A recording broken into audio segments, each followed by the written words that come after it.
Vale, todo el trabajo que ha hecho Nayara de introducción del Renacimiento tiene un sentido para que nosotros podamos entender la figura de Garcilaso de la Vega. La primera pregunta es, ¿en qué época nace Garcilaso? Garcilaso no nace en el Renacimiento, sino que nace con el Renacimiento. Él es el origen del Renacimiento lírico en España. ¿Qué significa eso? Mirad, el Renacimiento surge en Italia. Si nosotros tenemos que intentar entender cómo llega el Renacimiento a España, lo primero que tenemos que plantearnos es, ¿qué es el Renacimiento? El Renacimiento es un cambio de época. ¿Qué había antes del Renacimiento? Pues algo muy sencillo. Los castillos de la Edad Media. ¿Por qué se llama Edad Media? Porque para nosotros el Imperio Romano acaba en el siglo V, con la caída del Imperio Romano de Occidente. Pero,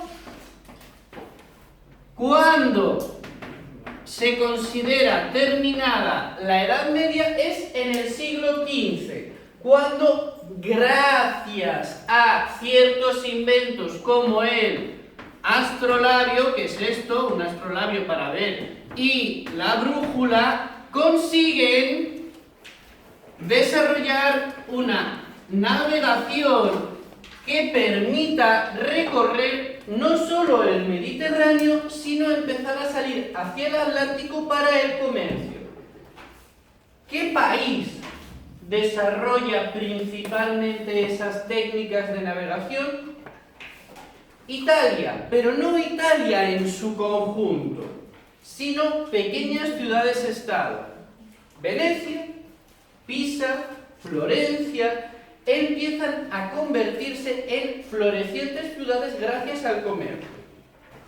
¿Qué sucede cuando estas ciudades italianas empiezan a tener demasiado dinero? Lo primero que ha cambiado la cultura. Dejamos una cultura absolutamente villana, una cultura medieval, por una cultura urbana. Nos vamos a los palacios venecianos italianos. Esos palacios preciosos en los que todavía compiten con maravillosas torres por ser los más ricos de toda la ciudad. En esos palacios venecianos es cuando empiezan a comprarse maravillosas esculturas como esta de un hombre que está abrazando a su mismo, y como esta escultura de una mujer que no tiene brazos. ¿Qué significa esto? Vamos a quitar las esculturas porque entonces liaremos. ¿Qué significa esto? Significa que Italia desarrolla una cultura urbana con muchísimo dinero. Cuando estos nuevos ricos adquieren dinero, ya no son nobles, sino que lo que han introducido es el capitalismo. Son burgueses y su posición social está establecida por dinero, que se convertirán en familias nobiliarias, en familias nobles. Pero su posición actual está denominada por el dinero. Hay un nuevo valor en Europa y ese nuevo valor es la economía, el capitalismo, el dinero. Mientras que en la Edad Media el comercio prácticamente no había existido. ¿Qué sucede? Sucede que estos nuevos ricos quieren recuperar el esplendor de la antigua Roma y entonces consideran algo absolutamente brutal. Deciden considerar que son un renacer, que son una vuelta al Imperio Romano, y que lo que ha sucedido entre el siglo V entre el siglo V y el siglo XV es un simple paréntesis, una edad del medio en la que se conciba que todo esto ha vuelto a continuar. De hecho, ¿cuál era la figura política más importante del Imperio Romano? El emperador. ¿Y cuál será la intención de Europa cuando el Renacimiento se extienda por toda Europa? Recuperar esa figura. ¿Sabéis quién será el gran emperador de Europa? ¿El nuevo gran emperador de esta Europa renacida? Carolus, Carlos V o I.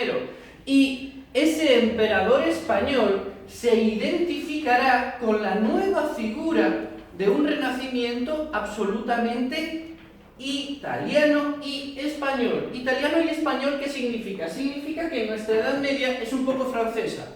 La influencia sobre todo viene de la corte de Guillem de Aquitania y de diversas tendencias mucho más bretañas y galas que italianas. El Renacimiento es absolutamente una influencia italiana. ¿Cómo llega?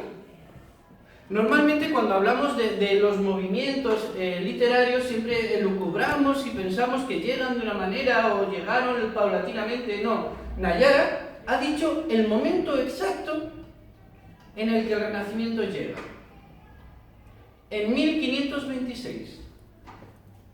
Ciudad, lugar, Granada. Acontecimiento, la boda de Carlos V con Isabel de Portugal. En esa boda es donde toda Europa se da cita. Y es donde nos encontramos con un embajador catalán, Joan Boscán, y un embajador, señor italiano, Andrea Navallero. Estos dos embajadores hablan. En esa boda en Granada hablan. ¿Y de qué hablan? De música. ¿De qué hablamos nosotros? Nos encontramos con alguien de Nueva York, ¿qué le vas a preguntar? ¿Hace frío allí? No, le vas a preguntar, oye, ¿qué música o qué libros o qué hacéis por ahí? Y te va a contar, pues escuchamos esta música, está de moda. Vale, ¿qué moda había en España en aquellos momentos? Pues Cristóbal de Castillejo y otros viejos te dirían que todavía estábamos trabajando con el romance, con las canciones, con los...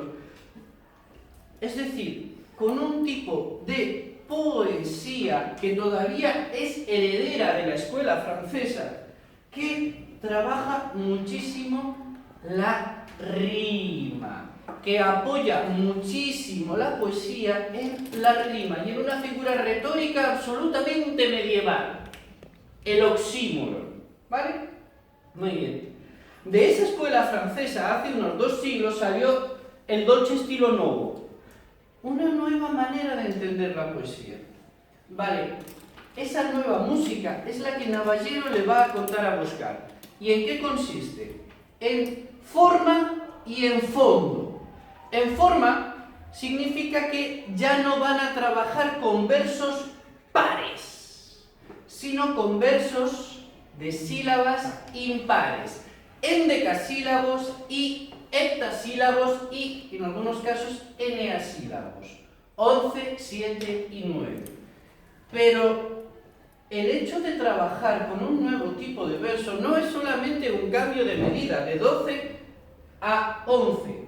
El cambio es rítmico y es brutal. ¿Por qué? Porque el endecasílabo tiene 3 ritmos posibles: enfático, heroico y melódico.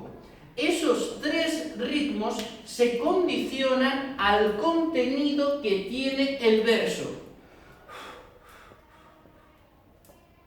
Si a ello le añades la exigencia de escribirlo todo en un soneto, una cuarteta endecasílaba, otra cuarteta endecasílaba, A, B, B, A, B, B, A, y luego 2 tercetos, pueden ser C, D, C, C, D, E o variaciones, te encuentras que componer un soneto es algo extremadamente difícil. Dificilísimo porque te tiene que cuadrar la forma estrófica de un verso con rima, ritmo y estrofa complicada con un contenido. Y el contenido sí que es absolutamente nuevo. ¿Cuál es ese contenido? ¿De qué puede hablar un soneto? ¿Cuál es la nueva lírica italiana que trae? El amor. Pero el amor trabajado desde una perspectiva absolutamente nueva. el amor trabajado desde la sinceridad íntima. ¿Qué quiere decir esto? Quiere decir que el inventor de la lírica petrarquista se llamó Francesco Petrarca y que estuvo realmente enamorado de una mujer, Laura, y que le dedicó todo un cancionero a Laura. Es la primera vez que nos encontramos con un libro de poesía en el que el poeta dice la verdad, en el que el poeta cuenta que está enamorado de una mujer. Hasta ahora lo que teníamos en la lírica medieval eran canciones de los cancioneros en los que se trabajaba el oxímoron con el famoso trovador diciendo la bella dama no puedo alcanzar su mano porque quisiera poder... ¡No! Ahora la poesía adquiere un tono íntimo, la poesía adquiere un tono melancólico y la muerte de la amada se convierte en un drama.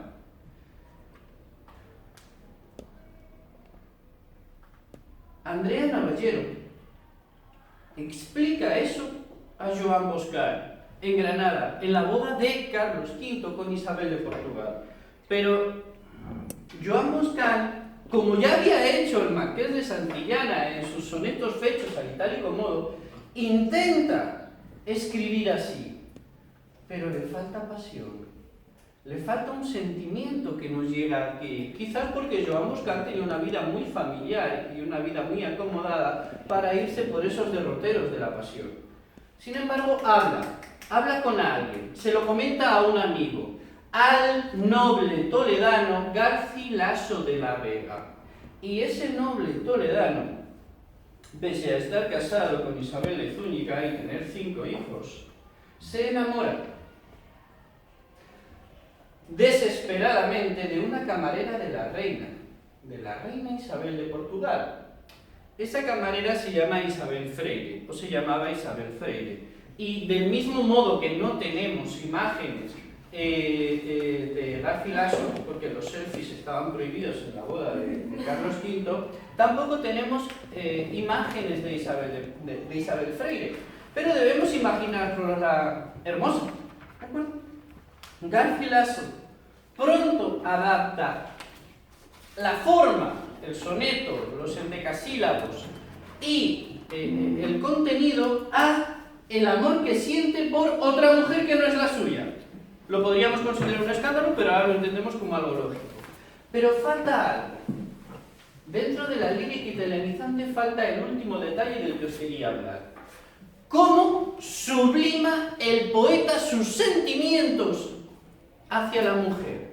¿Con qué puede comparar el poeta Petrarca Garcilaso sus sentimientos de amor para sublimarlos? Con otra cosa que vino de la antigüedad grecolatina, los dioses. De esa manera, cuando aparece la nueva figura retórica, que será la metáfora, aparece ligada a la vida de los dioses que Ovidio nos contó en la Metamorfosis. De esa manera, para describir el rechazo amoroso, no hay nada más extraordinario que contar que el poeta se siente como Apolo persiguiendo a Dafne y que cuando Apolo iba a tocar a Dafne, al tocarla, Júpiter la vio y para protegerla de semejante libidinoso que quería poseerla, la convirtió en laurel. Apolo, al ver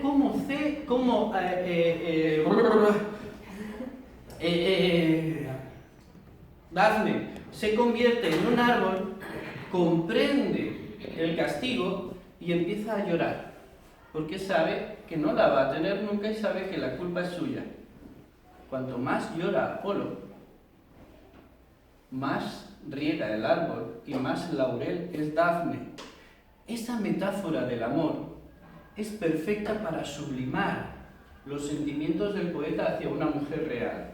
Pero todo se convierte en ficción, puesto que la mujer que es así comparada será descrita al modo de la mujer prerrafaelita. Y las comparaciones no serán con una mujer real. No será morena, no, será siempre rubia, con los cabellos como el oro, de tez blanca y firme como el mármol, labios rojos y un manto de estrellas en su frente. Los dientes blancos como perlas. Esa es la descripción falsa de la mujer prerrafaelita, del soneto de la mujer renacentista. Esa es la descripción que lanza Garcilaso de la Vega. Y para concluir, ¿qué hace el Renacimiento para definir que algo tiene calidad literaria? La imitatio. Tiene que ser muy parecido al modelo del que partió. En este caso el modelo es Petrarca, Francesco Petrarca. El modelo castellano a partir de ahora será Garcilaso, Garcilaso de la Vega. ¿Y a qué se dedicarán todos los demás poetas cuando Garcilaso muera en 1536?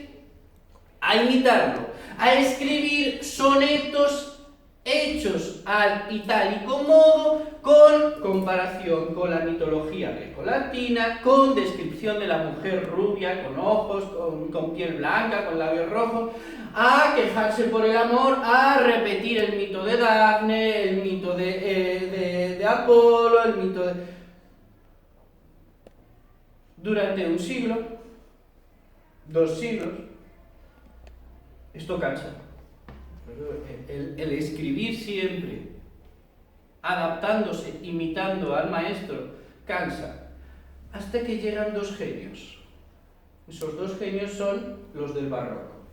Por un lado, Quevedo, por el otro lado, Góngora. Ambos matarán a Garcilaso. ¿Cómo lo matará Quevedo? Primero os cuento cómo lo mató Góngora. Góngora decidió matar el Renacimiento o la lírica italianizante por exceso. Es decir, aquellas referencias a la que de Júpiter era, no era de... No, ahora hace. Y voló el amor como el gorrión de aquel episodio en el que la nuera del que fue caído en el agua para beber. Eran tan complicadas. Coge la sintaxis Góngora y con el hiperpatón la vuelve tan complicada que nadie entiende lo que escribe. Y le llaman culterano, le insultan, le dice: es que eres culterano, Góngora, te has cargado la lírica italianizante porque así no la entiende nadie. Y Góngora murió con ese orgullo, con el orgullo de haber complicado tanto a Garcilaso que nadie lo entendiera. Pero, ¿qué hizo Quevedo? Quevedo hizo algo genial. Primero, imitó a Garcilaso, pero luego con el barroco, con ese afán de libertad, ya empieza a entrar el realismo. Aquello que caracteriza la lírica española. La literatura española entera está caracterizada por el realismo. ¿Y cómo coge el realismo de Quevedo a Garcilaso? Muy sencillo, aquella mujer rubia, de cabellos rubios dorados como el oro, de dientes blancos. Quevedo utiliza el soneto para describir a una señora de oficio dudoso, puta, por ejemplo, sin dientes y trabajada exactamente como la habían trabajado Garcilaso, Herrera y todos los demás durante 2 siglos. Después de eso, como después del Quijote, ya no hubo caballeresca, ya no hubo lírica italianizante. ¿Por qué? Porque de nuevo, como siempre hemos hecho en nuestra literatura, el realismo se cargó el idealismo que había llegado con Petrarca y Garcilaso. ¿Lo habéis entendido? Sí. Muy bien.